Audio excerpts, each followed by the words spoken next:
A Justiça aceitou a denúncia contra a deputada federal Flor de Lis, do PSD. Ela virou ré e vai responder como mandante do assassinato do marido, o pastor Anderson do Carmo. 6 filhos e uma neta estão presos. A reportagem é de Beth Luquezzi e Felipe Freire. Na mesma casa onde o pastor Anderson do Carmo perdeu a vida, ponto final na investigação. A deputada federal Flor de Lis, do PSD, estava em casa. Ela foi surpreendida com a nossa chegada e chorou um pouco. Mas Flor de Lis não pôde ser presa. Tem imunidade parlamentar que só permite a prisão em flagrante por crime inafiançável ou quando houver sentença transitada em julgado. Segundo os investigadores, a deputada é a mandante do assassinato do marido. A Justiça aceitou a denúncia e Flor de Lis virou ré no processo. Ela é acusada de homicídio triplamente qualificado por motivo torpe, cruel, sem dar chance de defesa à vítima, tentativa de homicídio, associação criminosa, uso de documento falso e falsidade ideológica. A juíza Neares Arce, da Terceira Vara Criminal de Niterói, deu 24 horas para a Flor de Lis entregar o passaporte, inclusive o diplomático. Os investigadores enviaram cópia do processo para a Câmara dos Deputados. Então, dependemos agora dessa decisão do parlamento, que se acolher o afastamento dela, poderá depois ser decretada a prisão. Outras 10 pessoas foram denunciadas à Justiça. 9 delas tiveram a prisão decretada. 7 são da família. Uma neta presa em Brasília e mais 6 filhos, entre eles os únicos 3 biológicos da deputada. Que tipo de participação vocês tiveram no caso da morte do pastor? Você gostaria de falar alguma coisa? Segundo os investigadores, Flor de Lis convenceu os filhos a participar da trama. Financiou inclusive a compra da arma do crime. Pouco tempo depois do assassinato, um dos filhos biológicos dela confessou ter feito os disparos. O pastor foi morto a tiros na madrugada de 16 de junho do ano passado. No dia do crime, Flor de Lis disse que o marido tinha sido vítima de assaltantes. Mais uma tentativa de assalto frustrada e que acabou na morte do meu marido. A investigação revelou intrigas, brigas e mentiras. A Polícia Civil e o Ministério Público Estadual concluíram que o pastor Anderson do Carmo foi assassinado por causa de poder e dinheiro. Ele controlava toda a parte financeira da família e ainda as carreiras política, religiosa e artística de Flor de Lis. Situações que incomodavam não só a deputada, mas também os filhos mais próximos dela. Nós vimos nos autos algumas tratativas de tentar contratar pistoleiro, matador profissional, alguém que não gostava dele para executá-lo. Entre maio de 2018 e junho de 2019, houve pelo menos 6 tentativas de matar Anderson. Em outubro de 2018, Flor de Lis trocou mensagens com um dos filhos. Vamos pôr um fim nisso, me ajuda. Até quando vamos ter que suportar esse traste no nosso meio? Ontem à noite, poucas horas depois de ser denunciada, a deputada celebrou um culto. E há uma semana, ela escreveu: "Parte de mim morreu junto com você". O comportamento dissimulado de Flor de Lis chamou a atenção dos investigadores. O comportamento dela diante dele era um comportamento amoroso, né? E por trás ela estava tramando essa traição. O PSD informou que adotará as medidas para a suspensão imediata da deputada Flor de Lis e que ela pode ser expulsa do partido.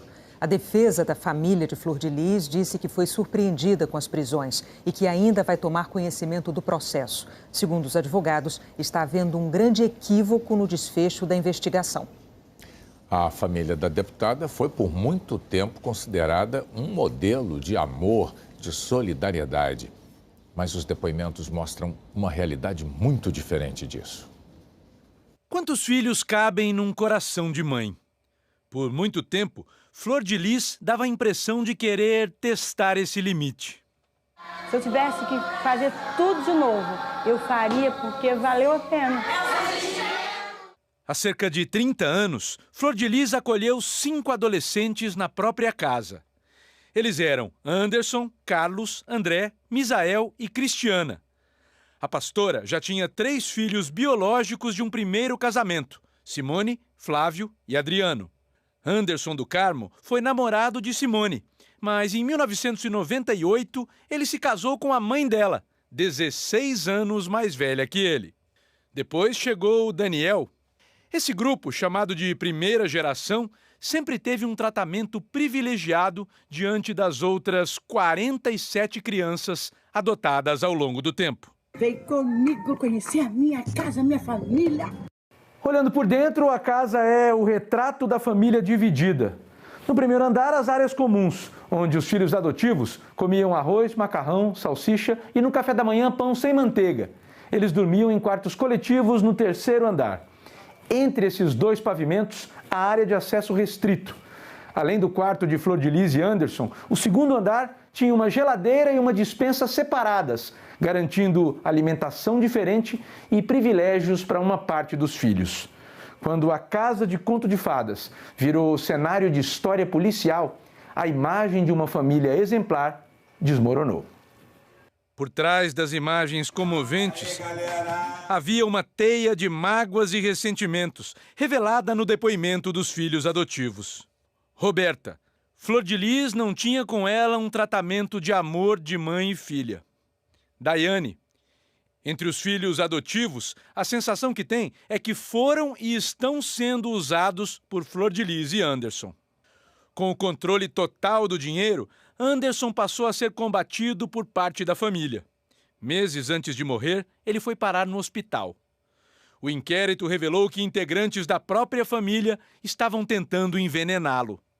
No suco, no feijão, no iogurte. A filha Roberta presenciou 2 irmãs passarem mal quando provaram a comida do pai. Suspeita, a filha biológica de Flor de Lis, Simone, disse que pesquisou o veneno cianeto na internet apenas por curiosidade.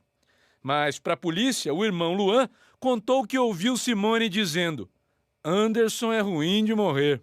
Depois do crime, a família se dividiu entre os que ficaram ao lado da mãe e os que romperam com Flor de Lis.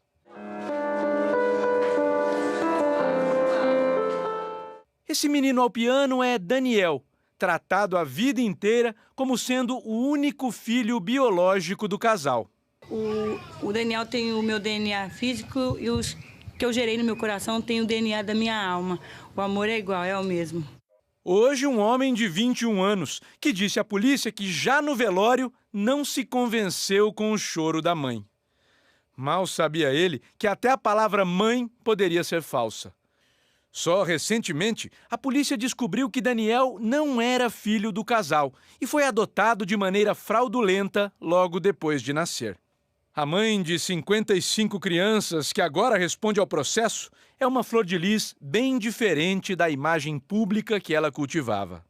E, de acordo com os depoimentos, para muitas das 55 pessoas que ela chamava de filhos, não deu nem amor, nem carinho e muito menos o exemplo.